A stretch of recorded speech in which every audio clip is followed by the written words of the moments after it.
Perancang lincah Palace ini pasti menjadi dilema pengurus fantasi, terutama bagi pengurus fantasi yang membeli beliau game week ini tanpa chip free hit.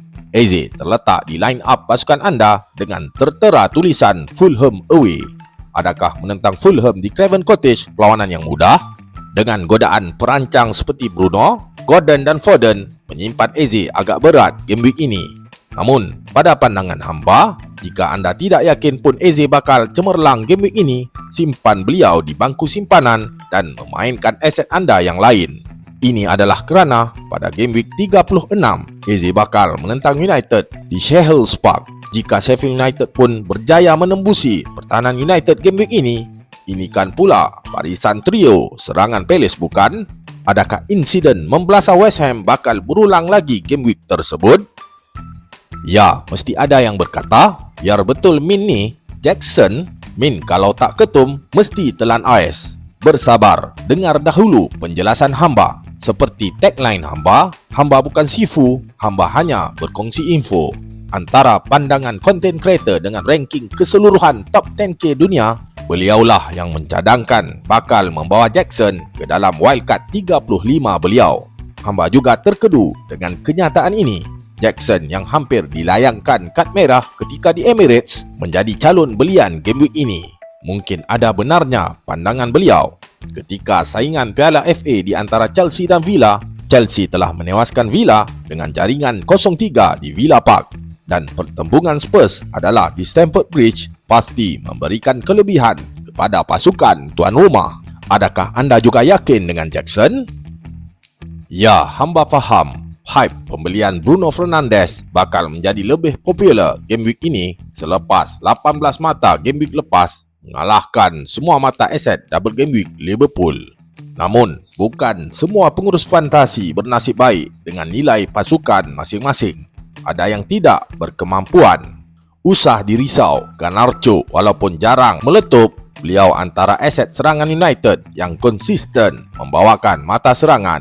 United juga bakal mendapat double game week pada game week 37.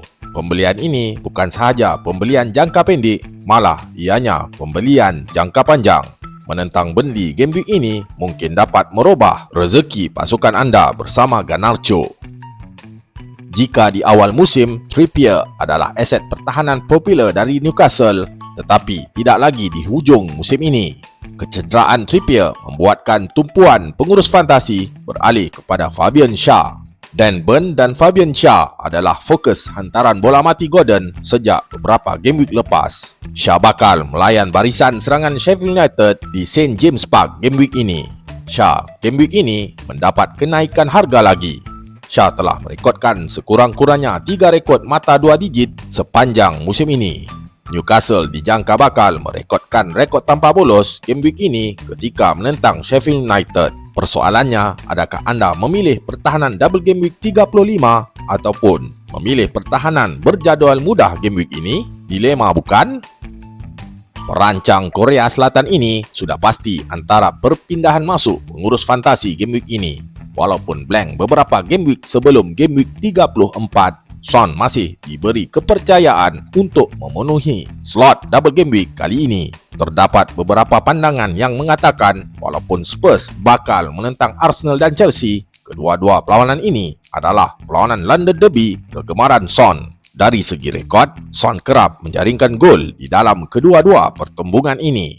Pandangan hamba, perlawanan menentang The Gunners agak sukar bagi Son untuk menjaringkan gol. Namun, pertembungan di Stamford Bridge mungkin sinar buat Son game week ini. Dengan tugasan penalti, Son adalah cadangan calon pembantu kapten game week ini. Penyerang seperti Isak, Jackson dan Højlund sedang hangat diperkatakan sebagai pelengkap slot penyerang ketiga. Adakah kita dikaburi dengan pemain double game week sekali lagi game week ini? Tidakkah anda serik dengan sengsara yang diberikan oleh aset Liverpool di dalam double game week 34? Jika dilihat dalam double game week 34, Bruno Fernandes adalah contoh pemain single game week yang cemerlang. Pandangan hamba, pasukan anda perlu dipenuhi dengan aset double game week. Namun, sulaman pemain single game week berjadual mudah perlu juga diambil kira. Bergantung kepada firasat dan stats, hamba jangkakan Watkins adalah pemain single game week berpotensi game week ini.